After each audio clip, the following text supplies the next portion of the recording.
Thank you, Curtis. Good evening. Tonight is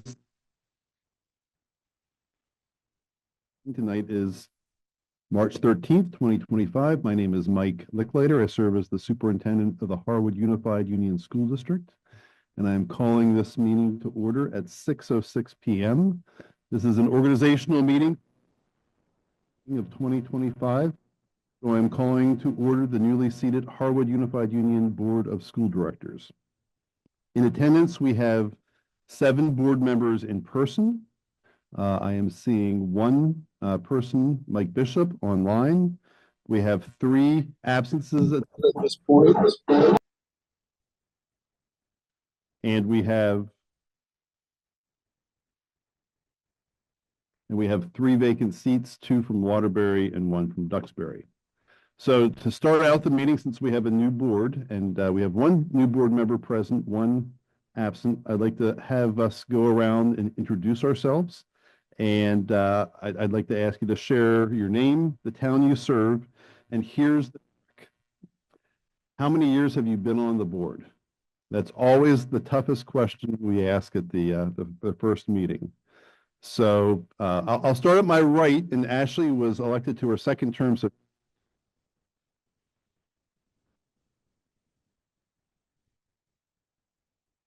hello, my name is Ashley Woods. I am a rep from Warren, and I have served 3 years on the board, and I just re-upped for 3 more. That's it, right? Okay, that's it. Hi, I'm Bobby Rood, and I'm starting my 2nd term on the board, so I've served 3 years, and I am one of the representatives from Waitsfield.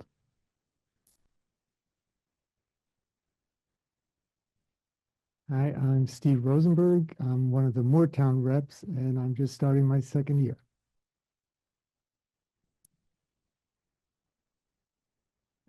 I'm Corey Hackett. I'm Waterbury, and I've been on the board for 1 year and was elected for 2 more years.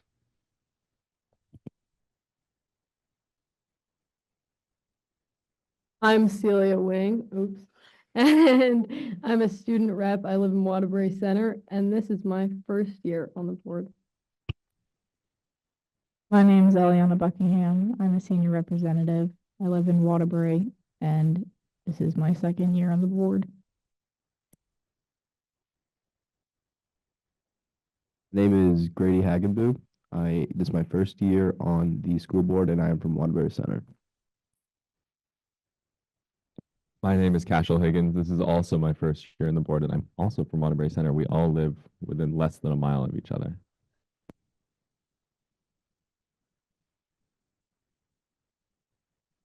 JB Weir, town of Waitsfield, and this is my 3rd year on the board.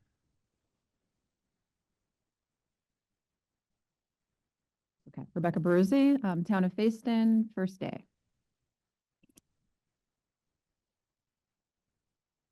I'm Lisa Essler, the CFO for the school district. I'm Cindy Senning, and it's my 5th year on the board that I'm starting. I'm from Duxbury. I represent Duxbury. Bishop. Mike Bishop, town of Fayston, and this is I believe I'm going into my 3rd year being on the board.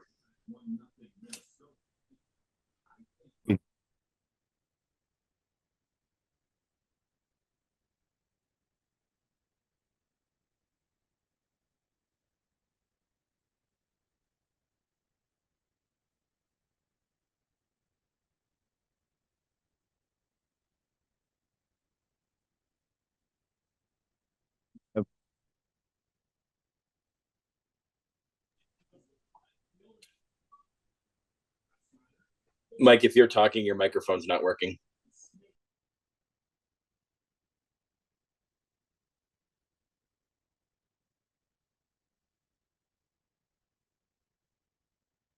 Is this work? It always seems like either Ashley's mic or mine. It's whatever one you want to use first. That's what happens. Thank you, Mike. So we have 1 new board member, Rebecca, and 3 re-elected board members, Ashley, Bobby, and Corey. So I just want to confirm that everyone has been sworn in by their respective town clerk. And I'm seeing head nods, so we can proceed. So at this point in time, are there any nominations for chair? And I see JB Weir. I would be very happy to move for Ashley Woods to be chair of the school board for another year. Okay, we have a motion by JB, a second by Bobby. So we have one nomination, Ashley Woods from Warren. Are there any other nominations for the position of chair?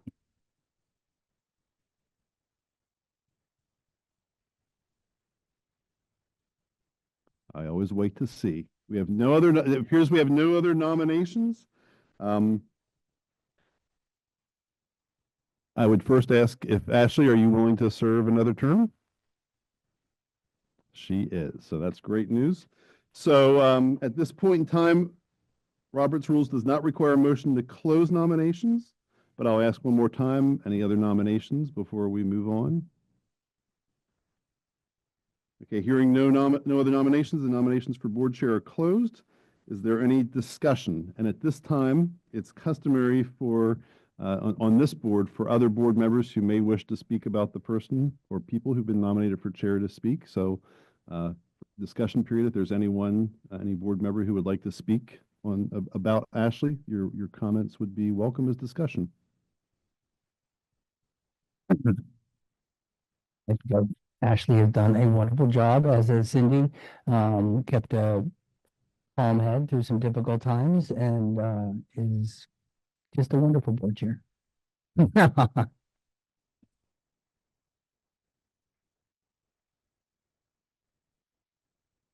Thank you.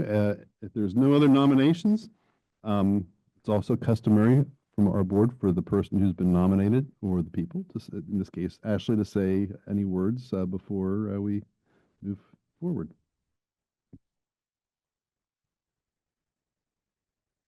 Thank you for the nomination, JB. I have learned a ton in the 3 years I've been on this board. I feel like it's a very strange seat to be in your first day because it's a very unique operation. So I appreciate the nomination, and I'm hoping that the 3 years of experience is a good beginning for the next round, which is going to be unique and different because of our federal situation, our state situation, and how all that's going to weigh in here. So yeah, I look forward to another year with Cindy at my side, and it could be great. Thanks, everybody. Since there's only one candidate, Robert's Rules permits that we can do a voice vote rather than a roll call. So all in favor of appointing Ashley Woods as chair, please signify by saying aye or raising your hand. I see all ayes. Any nays or abstentions? I'm seeing no nays or abstentions. So congratulations, Ashley. Thanks, guys. Okay, the next move we make as a board now is to elect a vice chair. I would make a motion to re-elect Cindy Senning as vice chair. Can we have a second? 40 seconds. Does anyone have anything they'd like to say about Cindy? I can. Well, I'll say something nice about Cindy. When I came to the realization that I was going to be the board chair last time, we were talking about that. It was I was really nervous. I'm super inexperienced in things like rules, laws, etiquette.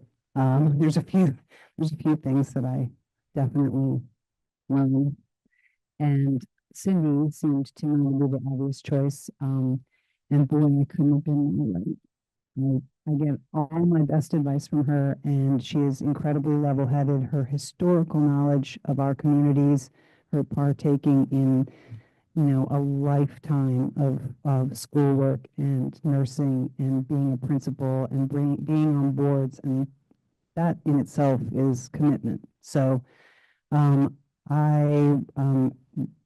don't think I would be willing to do this again if you weren't doing it. So thank you. Okay, and are there any other nominations for a different vice chair? Anybody? Okay. So we have a first, we have a second. Can we do an all those in favor? What's left? We have, does anyone else want? Oh, yeah, okay, so if no one else has a nomination, the nominations are closed. And as we have a first and second, all those in favor of re-electing Cindy Senning to the vice chair, please say aye. Aye. Okay. Cindy, you're back in the hot seat. Oh, good. Hi, Ben. Hello. I'm glad to see that Cindy was reelected. Yay. Ashley, can I ask you a quick question? Yeah, go ahead. I just want to make sure I may have to log off early. Do we have a quorum in case I needed to log off early? I lost track in the counting. We do now. Yeah. Okay. It's actually small right now. We are Right. members, so the quorum is definitely here now. Okay. Yeah. If you see me disappear around 6:45, 6:50, just know I have to go do something. Okay. This should be relatively concise, this meeting. The next job is to elect a finance officer. Bobby has been serving this past year as the finance officer. Yes, that's what that's called. She's like, yeah, I've been doing that. And the assistant was Danielle, who's now not on the board anymore. So the job, I did it my first year, I think my first year, maybe my second year. The job is related to the warrants, which is when we pass a $49.2 million budget, that means we got to spend $49.2 million roughly over the course of the year. That's what Lisa does. So when you become the finance officer, you go bi-weekly and check the warrants, which means you look at an enormous pile of bills and check stubs and you take sort of a reckoning. You're not expected to fully understand how that all works. You're just looking for anything that pops out and you're allowed to ask questions. And it kind of is a really unique position in that you go from knowing nothing about where we spend this 49 million to knowing everything. So if you're interested, it's not a huge commitment. Bobby, tell us how long you spent doing that. You can get pretty quick at doing it. Shared the position with Danielle, which was nice. So we didn't have to go every other week. We each went once a month unless somebody was on vacation or something. And I think today I spent an hour. It's primarily going down, looking at the invoice, checking the number, making sure that it was signed, by somebody, an official in the school or by Lisa. And making sure the number corresponds to, you have a checklist that you go down, making sure that all of that is correct and asking questions if you're wondering about something. And it is actually very helpful and informative. Yes, it's very painfully informative. So does anyone have a desire to be the finance officer? There will be, we're going to hopefully get 2 people to commit, which means it's a once a month commitment, and you will get guidance, and you do it on the day that the schedule is every other Wednesday, and you go sometime in your workday, usually in the afternoon, Tuesday afternoon or Wednesday during the day. You go to the central office, which currently is still at Mad River Park, and you sit down in the conference room and you take a look at this pile of stuff. So anybody? It's not super complicated. Steve looks like he might cave in. Do you see that? He's got the caving in body language going on. Does anyone want to nominate Steve for that? There we go. Cindy nominates Steve to be the finance officer. We're looking for a second on that nomination, and Corey thinks that's a good idea too. Okay, so that's a good sign. All right. Okay, what do I do now? Okay, so is there anyone else interested in taking that wonderful pole position? When I go for the assistant, don't worry, I'm deferring this work. With a nomination and a second, all those in favor of Steve Rosenberg becoming the finance officer, say aye. Aye. He never says no. He's a darling. All right. Steve's the finance officer. Steve is going to need help, Rebecca. He's gonna need it. Yeah, and an assistant finance officer is a great starter position. It allows you to say, I'm already doing something. You can't make me go to committee. The other options, no, you want this one. Anyone think we could nominate Rebecca JD nominates Rebecca Baruzzi for the assistant finance officer. Do we? Bobby's done. Yeah, she did her year. Do we have a second? Do we have a second on Rebecca? Steve seconds Rebecca. Okay, does anyone else have interest in that position?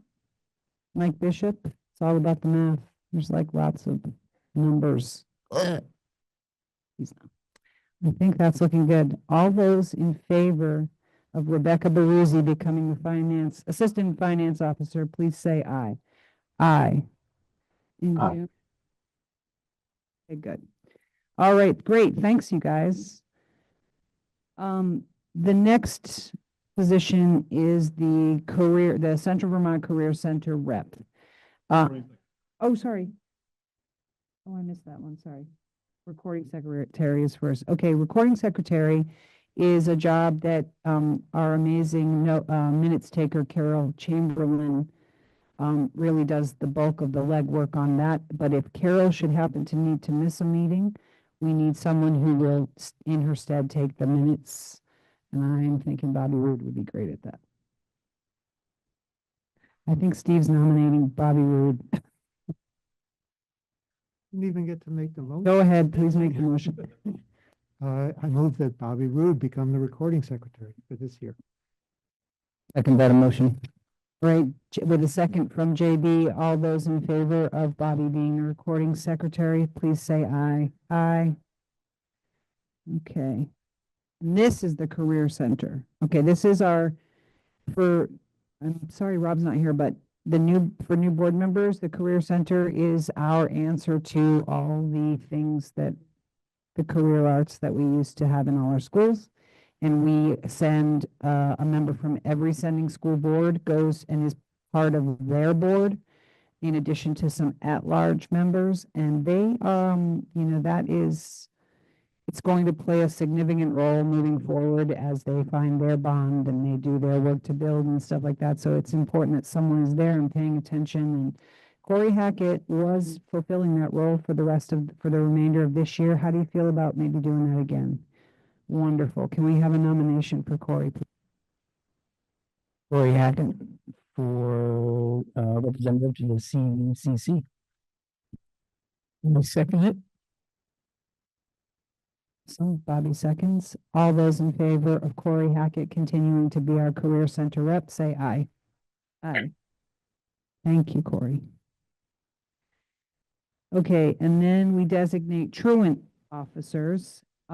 That is building administrators is who we generally have do it. Are they willing, Mike? Okay, they really don't, because they're there, boots on the ground. So what do we do? Do we nominate them? Building principals to serve as truant officers. JB, you want to do that? I nominate respective. Each respective. I move to nominate each respective building administrator as truant officers.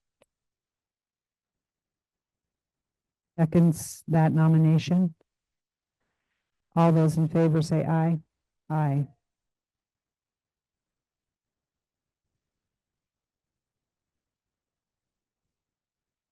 Yep.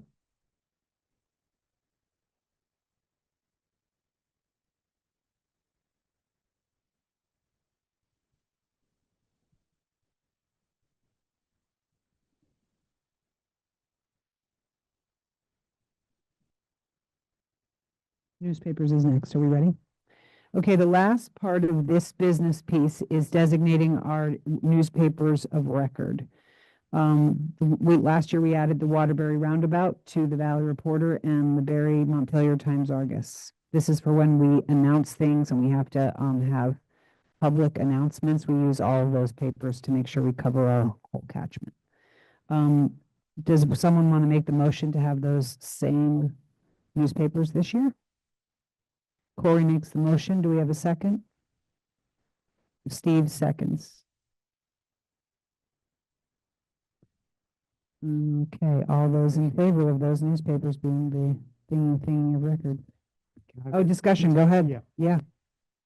I want to make a little soapbox speech based on some email I've had with some of the board members, which is, I think we should appreciate how lucky we are to have this number of local newspapers or news outlets around us. You know, more and more of the country is becoming news deserts where you only have network news to watch. And, you know, these local papers really provide a couple of valuable services. One is to keep the community informed of important local issues like the school budget. Can you imagine what this would be like if we didn't have any papers? And the other important function is to allow community members to voice their opinions. And, you know, a lot of them I totally disagree with, but it's really important for all of us not to just feed on our own within our little bubble of like-minded opinions. So I do want to give a big shout out to all three of these papers, and I think they're really valuable, and I sure hope they continue to be around as long as we're here.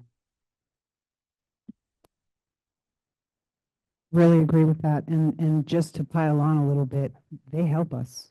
They ask the right questions of us. They email us and say, what are we going to hear about? You know, they're not only delivering the message, they're prodding us to bring it to them, which it helps us. It really does, since it makes the work get done. Okay, the next move is, oh yeah, we did that. Oh yeah, all those in favor of the newspapers say aye. Aye. Aye. Thank you, Cashel, for noticing. They're all just kidding. Totally kidding. Okay, all our ayes. All right, so we're gonna approve the agenda, which is short. Has everyone looked at it? It's pretty small. Okay, do we have a motion to approve the agenda? Bobby motions. Second. JP seconds. All those in favor say aye. Aye. Aye. Thank you. Is there any public comment? Do we see anybody in Zoom, Mike? I do not. Okay. So we do not have anyone for public comment. So we'll touch on board vacancies right now. So we do have one vacancy from Duxbury replacing Life. And then really we have two from Waterbury, but Dan is getting back on. He's just going to go through the appointment process. He had some illness in his family that bogged him down right when we were all going through those motions of getting our signatures and everything, and it was just impossible for him to get it done. And so he will take the appointment, but it will be for 1 year. So right now we're looking for a Duxbury member and a Waterbury member. So does anybody have any ideas? I mean, do you want to, on outreach, how can we best, you already have done some stuff, right, Mike? So I sent copies similar to what we have the last couple of years. We've had vacancies to the Waterbury Roundabout, the Valley Reporter. It's already been published in the Roundabout. They put it on, Lisa put it on her Facebook page. I had Shannon Wisdom send it to Front Porch Forum. It's on our school district page. So I would encourage any board member, and the Valley Reporter is doing the same. So I would encourage board members who may have their own social media to go find the article from the Waterbury Roundabout and repost it, and just encourage people to apply. So so legally the school board, and this is a question that's come up before from people in towns. The process is that the select board will interview candidates, and I was in touch with both representative from the Waterbury Select Board as well as the Duxbury Town Clerk, and they both have their meetings the same day. So we put a deadline on this. The board's supposed to appoint within 30 days of the vacancy being announced. So both towns have meetings on April 7th. So they will both interview, as long as there's candidates, on April 7th, and then they forward their recommendations to the board. And this board has the legal authority to make the appointments.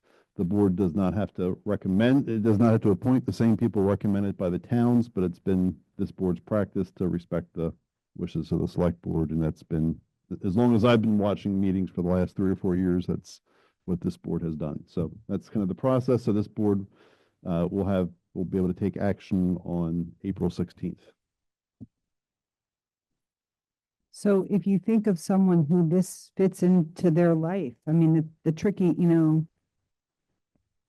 it's a commitment, it's important, it's a lot of learning, but young parents, you would love more young parents. These are the future of school. So thinking like that, please put your feelers out if you think of someone and send them our way. All right, you can give them mine and Cindy's email. We're happy to talk to people. You yourselves can sort of talk people into it. No, that's really good.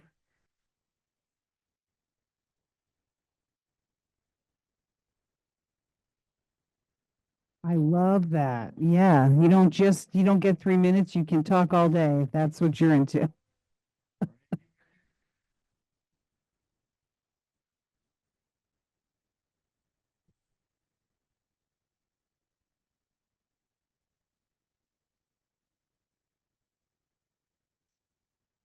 Book 18, you could have just.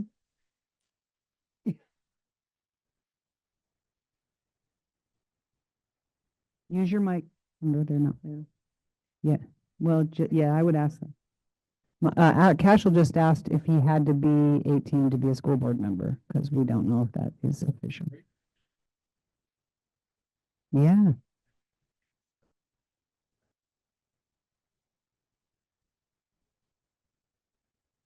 I'm not sure they're employed here. They're employed here. Yeah, but the conflict of interest comes, I think, if you have vote about money, or if you're, go ahead, Celia. You have to be 18 years old. And good job, Celia, because I just pulled it up as well from the Vermont School Board Association. So a person is not eligible if they are under the age of 18, not a resident in the school district in which they reside, a resident of an unorganized town, regularly employed by the supervisory union or school district they serve, the holder of a simultaneous position as an auditor, first constable, collector of taxes, town treasurer, town agent, or town manager, and they are not eligible if they're married to the town auditor.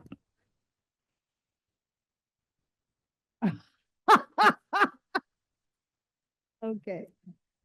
He's only 16. You could have faked us all out and we would just roll with that. Well, I would, you know what, I have to tell you, that would be an incredibly progressive move and it would be really interesting. You would be a voting member. That would change things. So, but unfortunately, he's too young. Do you know any 18-year-old students that might be interested? Okay. Not that he would endorse. I like it. All right. So, well, that's where we stand on board vacancies. That's kind of all of our problem till we have a full board. So keep your ear to the ground. You all know I came on the board in August. There was an empty Duxbury seat for that many months.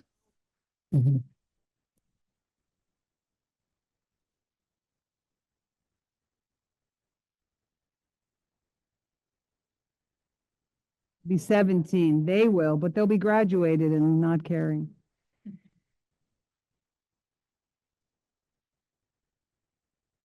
Okay, the last part of discussion before we do a couple action items is about board advocacy.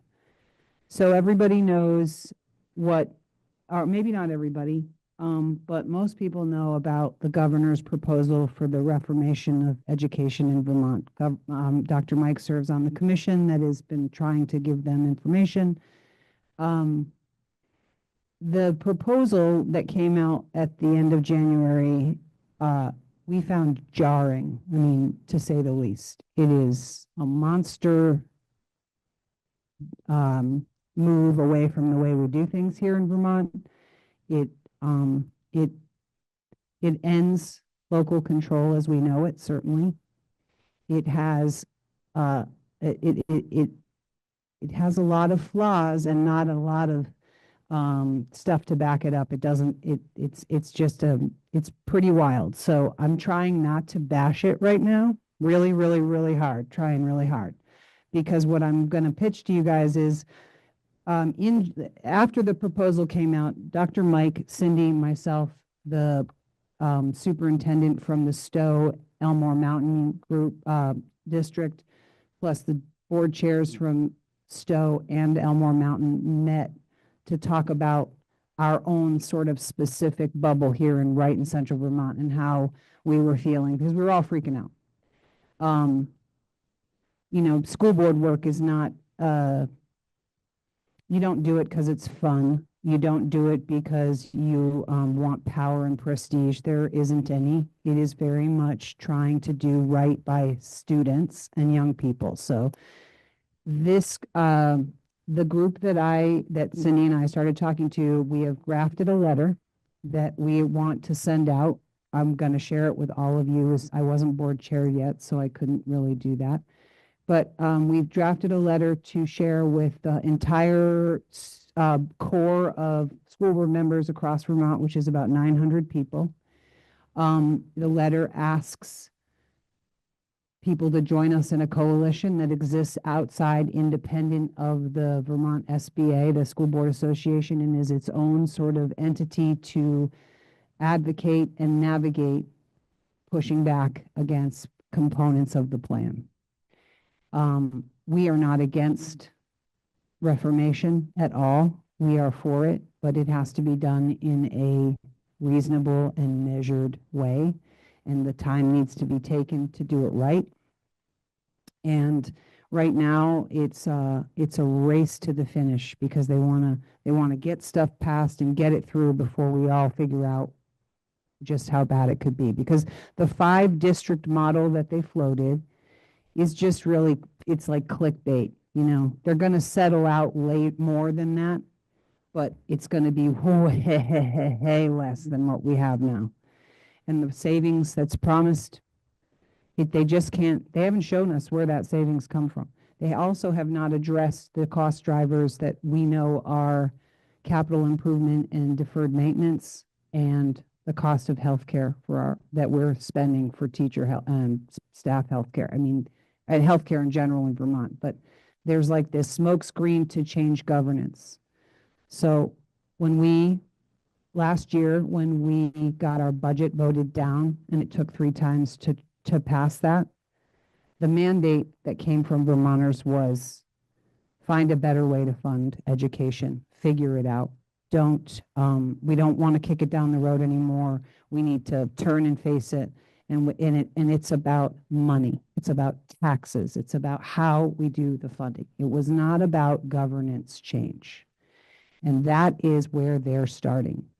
So they're going to cash in 900 volunteers for what they're saying is, you know, if it's 5 districts, 25, if it's 12 districts, 60 people to run our entire state in little boards, in their little bubbles that have nothing to do with our communities. That to me is just, I don't believe in that. I don't think it has merit. I think they need to think deeper and longer, and they need to go to the people that know, superintendents, school boards, educators, administrators, and instead they're doing it in they're doing their own thing. They're trying to get rid of the Board of Education, which is basically the checks and balances on the AOE and on everybody. They want to get rid of that and bring that governance into their house as well. So I'm going to forward a letter out to the whole board. I want you to, yeah, we'll have questions. I want people to read it. I'd love to have feedback. Ultimately, this is if it works, there's another group forming right now that's already formed. That's the Rural Schools Initiative. Is that what it's called? Rural School. And they are another group, kind of, they're like this, except it's slightly different. It's not we want them to show us how this money is going to be saved. We want to see it. Show us $180 million in savings that doesn't cut universal lunch, universal food for our students, which was an incredible move forward. Well, that's going out the window. And anything else we're going to borrow, we're going to pay back.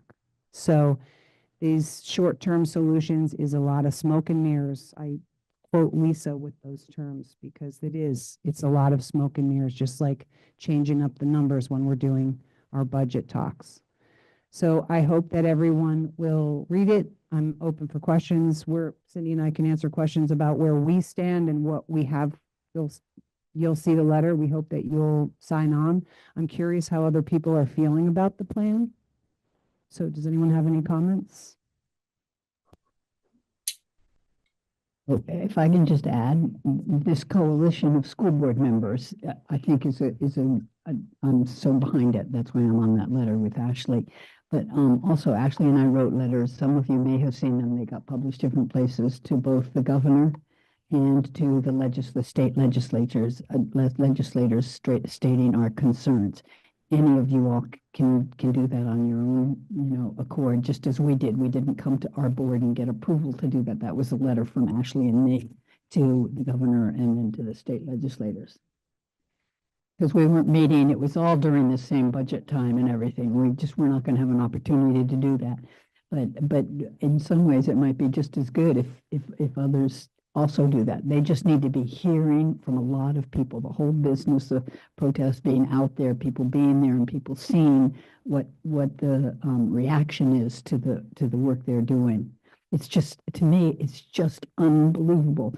In this small bubble, the governor and Zoe and a couple of people that work with them have come up with this plan, essentially without dealing with the very commission that they created to look at this. I mean, the legislature created a commission that Dr. Mike's been on now for a year, or a little less than a year, but anyway, to be looking at these very things and to be discussing them and working with them. They didn't work with anybody. Not the superintendents, not the school board association or school board members. Anyway, so you can tell we feel strongly about it. It's just really not a good thing. Yeah. Mike and then Ben. Yeah, thanks. So I'm going to be open-minded to this. I'm not sure what to make of everything yet. The talk of town meeting, at least afterwards, I answered a lot of questions from people at town meeting about this. Our two local reps were there, and I want to remind everybody, I think it's March 24th, the Washington County, whatever, I don't know what they're calling themselves, but the Washington County senators and the representatives are going to be, I think, actually at Harwood on a listening tour about the governor's plan. So if anybody can make it, I'm actually thinking about going in person to hear what they have to say. But the one thing I will say is I think that we need to be careful it's fine to not necessarily agree what's in the plan. And I happen to believe that there's some good stuff in the plan. I also have some concerns with the plan, but we don't want to be totally against everything and miss out on being part of the conversation, even if we don't like it. I think that's something we just got to be careful about. Everybody at town meeting was talking about taxes. Right now, the governor put forward a plan. And whether, politics aside, no matter what side you're on, in a lot of articles I've read over the last year, our governor is the most popular governor in the nation. And so I always think of that he must be doing something right. And so he put forward this plan. I haven't seen a lot of other plans. And so this is what we have to work with, whether we like it or not. So while I'm open-minded to sending a letter and to being in a position on the board, I just think we want to be careful that a lot of the people that I talked to were actually open to the idea of this plan. It may be painful, the consolidation part anyway. It may not be perfect, but it's a plan that we have to maybe work with. So that's all I'm saying. I'm open-minded. I'm not taking a position on this. I want to see the letter first. But I just think we need to be careful not to be always seen as against something and not be part of the conversation. Thanks, Mike. Go ahead, Ben.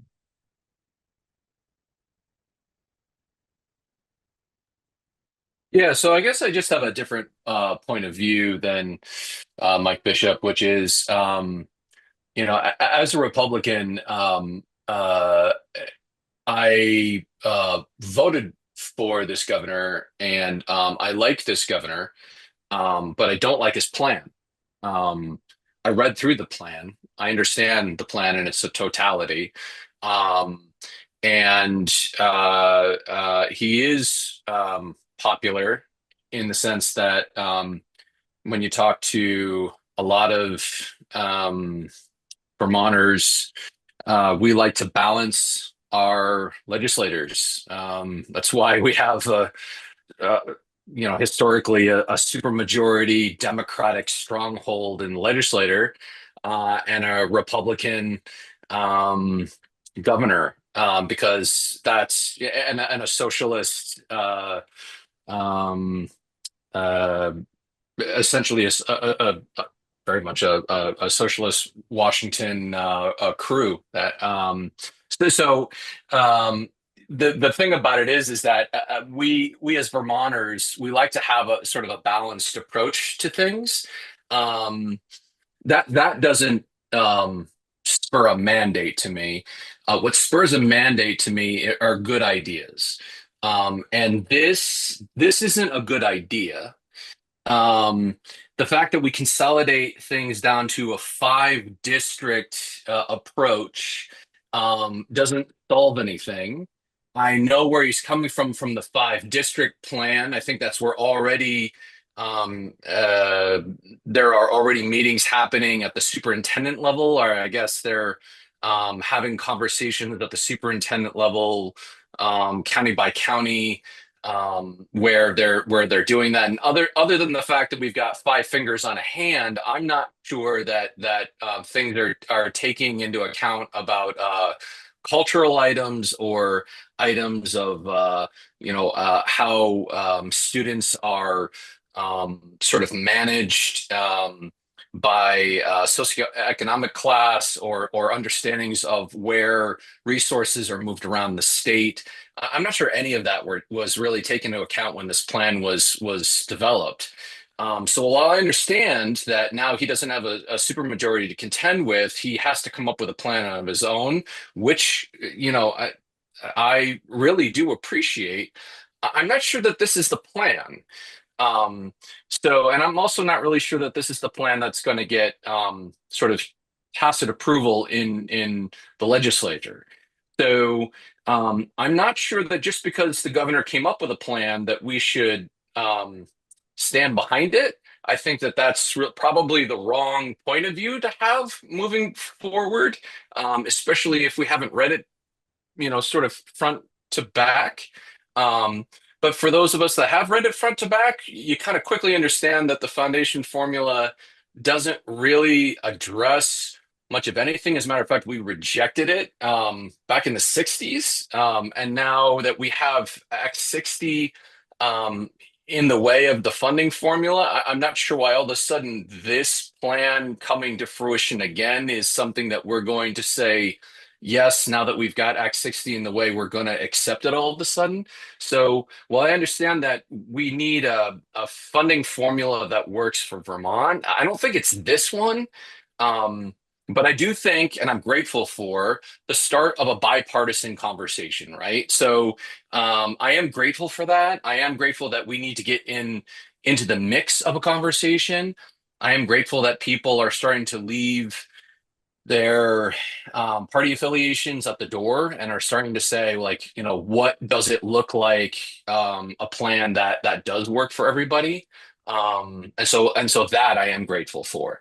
But to think that just because a governor happens to be popular and therefore we should pay attention to their plan, I think that's going a bit too far, and I think we're getting a little beyond ourselves here. We should actually look at the logistics of the plan to say, does that work for Vermont? Can we imagine a Vermont that like that? And one of the things that we notice right away, of course, is that Washington County would absolutely decimate any local control that would be Harwood. We would cease to exist amongst many others. In addition to that, that would be replaced by these gigantic school districts that would be very, very far from the problems that would likely result in such gigantic school districts. So that's just something that we should all keep in mind, is to read these plans cover to cover before we start formulating opinions. And certainly I like Mike's approach, which is he's going to attend that meeting, which is good.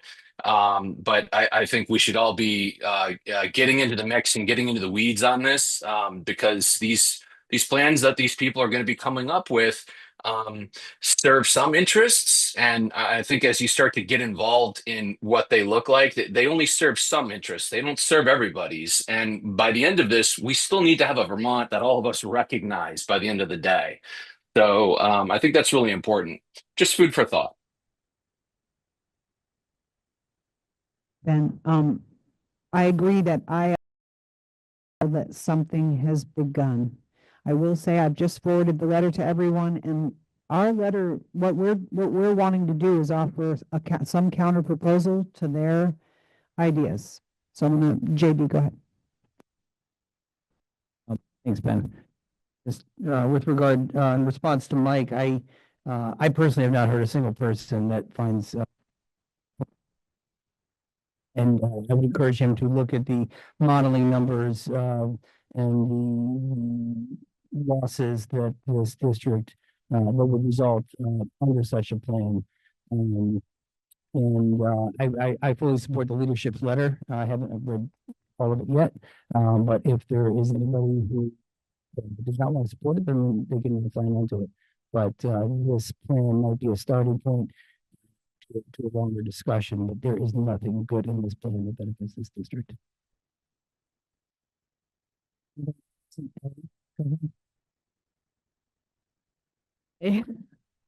I just wanted to also say, even if people agree or disagree with what the plan is or contains, I don't think it's necessary to refrain from speaking out opinions about it, because that's how change is made, like in the first place. And not saying anything or doing anything about it is just gonna let it keep going. So I think writing your legislators and your local government can really do something. So I don't think refraining from that is a good idea at all. Still a democracy, last time I checked. It's hard to find right now, but we are in it, hopefully. Go ahead, Cindy.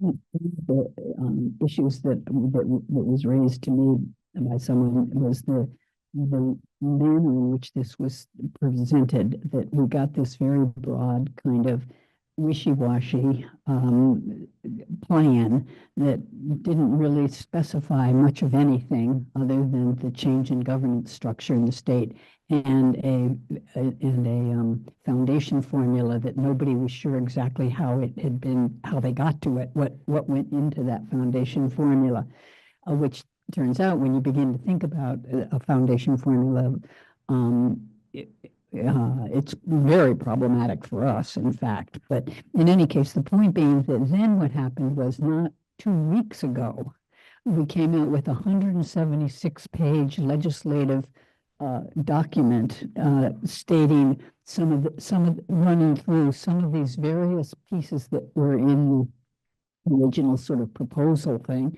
that are specific. And now we're hearing, yeah, but of course, nobody else has come up with any counter proposal. Nobody else had any information about what the proposal was to counter, essentially, in the first place.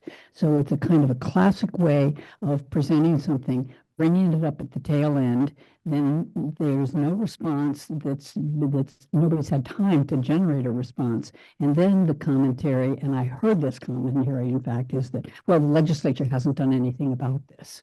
And that's fairly typical way of getting some stuff through. And now we're talking about increasing the amount of time the legislature's in session so that we can actually still rush this through. And this whole issue of rushing it through is, but the whole issue of it coming out as a very broad proposal, it just sort of had some ideas that had nothing backing them up. There's nothing that backs up why you would want to make large districts in Vermont, what that does for us.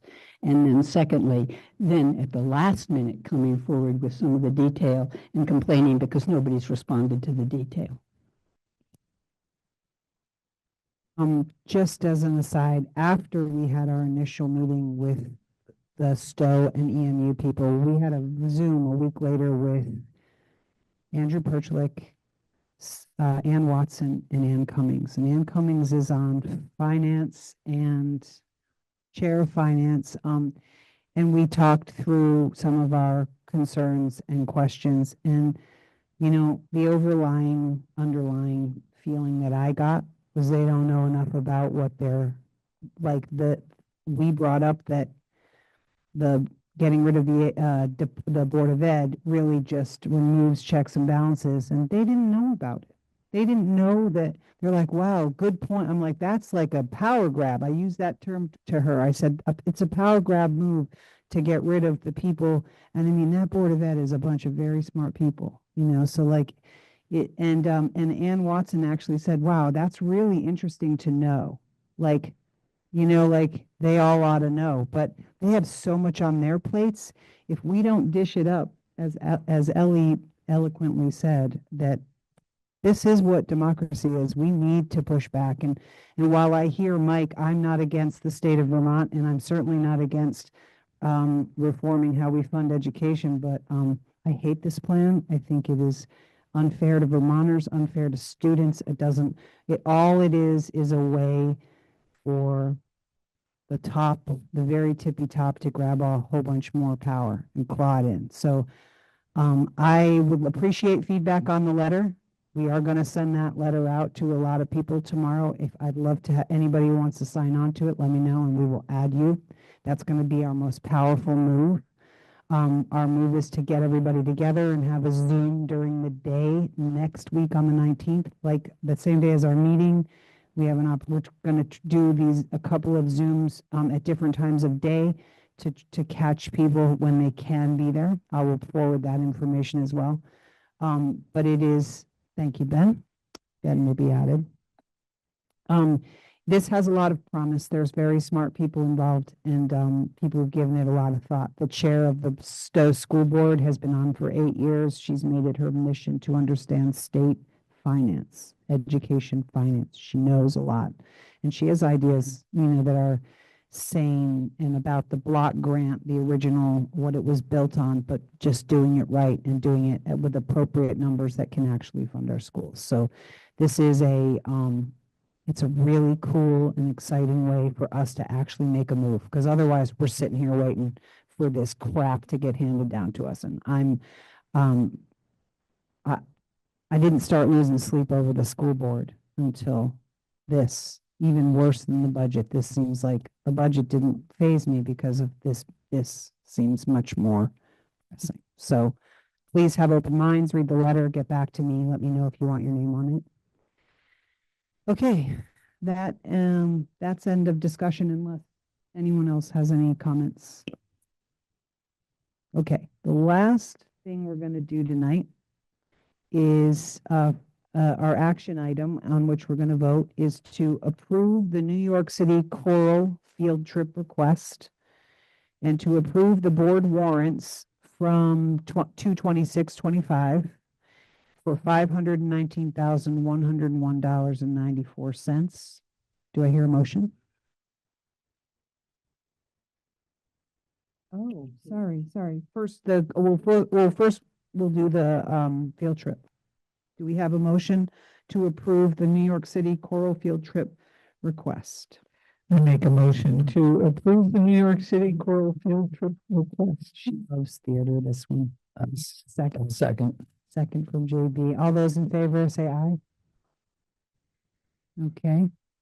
And then the next one is to approve those board warrants for $519,101.94. Do I have a motion? Do I have a second?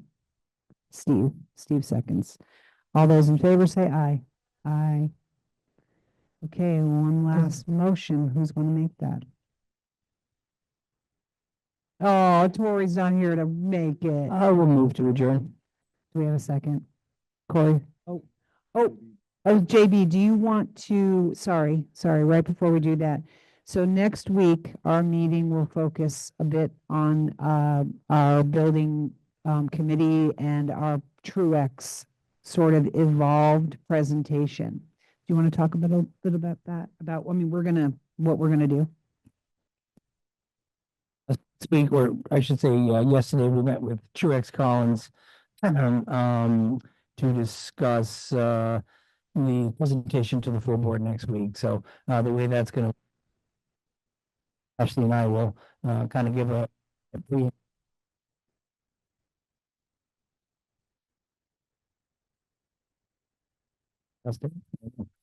And then we worked with Truex to kind of hone down their presentation. So instead of having yet again the full 16 or so options there, and all that went into that, we really wanted to narrow it down to something that was more presentable on the 6 remaining options, one of which is the status quo, and then the 5 potential planning options. So and then I believe the plan is that at a subsequent meeting, hopefully the meeting thereafter, we will have a vote from the full board as to up to maybe 3 or 4 options that we're going to have Truex Collins continue to pursue and explore.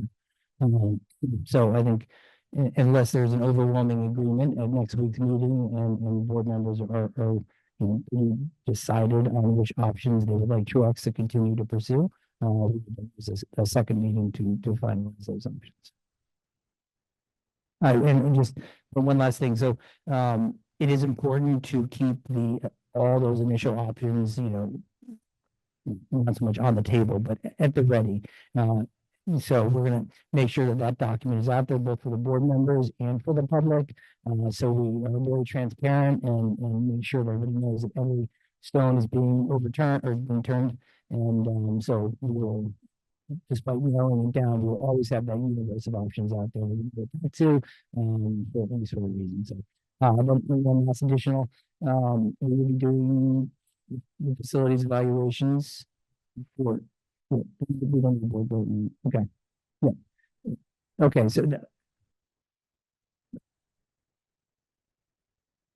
As another comment on this subject, everyone needs to remember that all this work that we're doing with Truex Collins is exploratory. Nothing is decided. No school has been chosen to be closed, nor have we chosen yet whether or not we're going to close. And we also don't know the time frame, right? We now have these state pressures weighing on us. We have budgetary restraints. We would be looking at a big bond. We know there's a lot of things in the way. And I also want to comment that we know there are people with sensitive feelings that live in the world that aren't enjoying hearing that their schools might close. It is painful and it is frustrating, and they feel a little cast aside. So we want to just keep saying the work is exploratory. It's a ways out, potentially years out.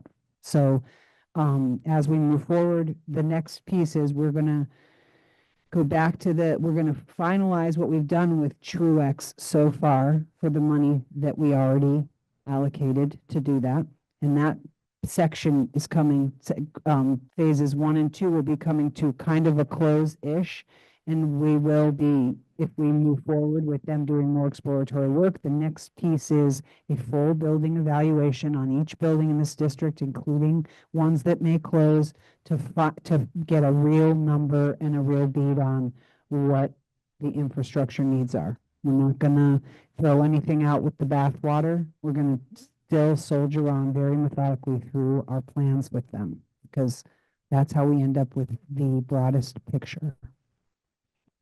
So we had an opportunity to meet with some folks from Fayston, and one of the things we said to them, and I would say the same thing to the school board, that if any of them have an idea that they don't see in those options aren't exclusive. You know, they aren't the only ones. If somebody else can see a way that we could maybe consolidate some schools or consolidate some of our effort that we haven't thought of, bring it up, bring it to the building and use committee, JB or Ashley or me or Mike or, yeah, and Lisa comes to all one of those meetings anyway, a bunch of us. But if you go, why didn't they think of doing this?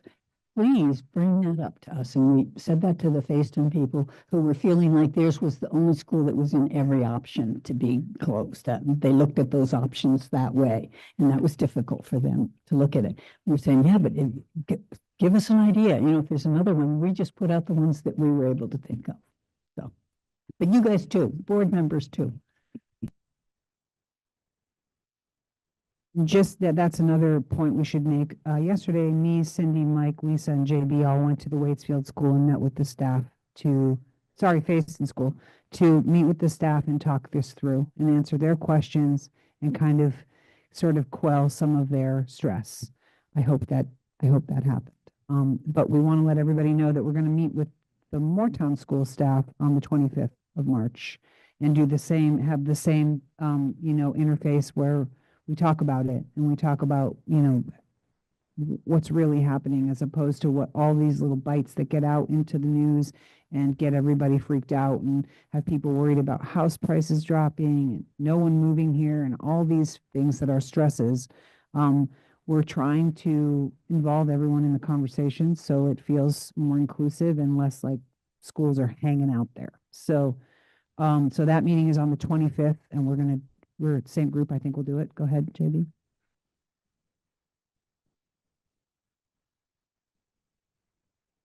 Just to add that once the board decides on 3 or 4 options that they want Truex to further explore, I think the plan we'll come up with a detailed plan. But then we're going to be very open and transparent, taking this out to the public for input. We're going to do everything right that was done well in the past. And this process will not exist in a vacuum. It's very important that we're careful with the residents and the taxpayers. And another thing that had come up is we met with Truex last night. That the board really, this is we have to own this process. And one thing we don't want is any sort of backlash. Because they're being brought on. This is something that we have to own. So we're going to do it carefully and we're going to do it right.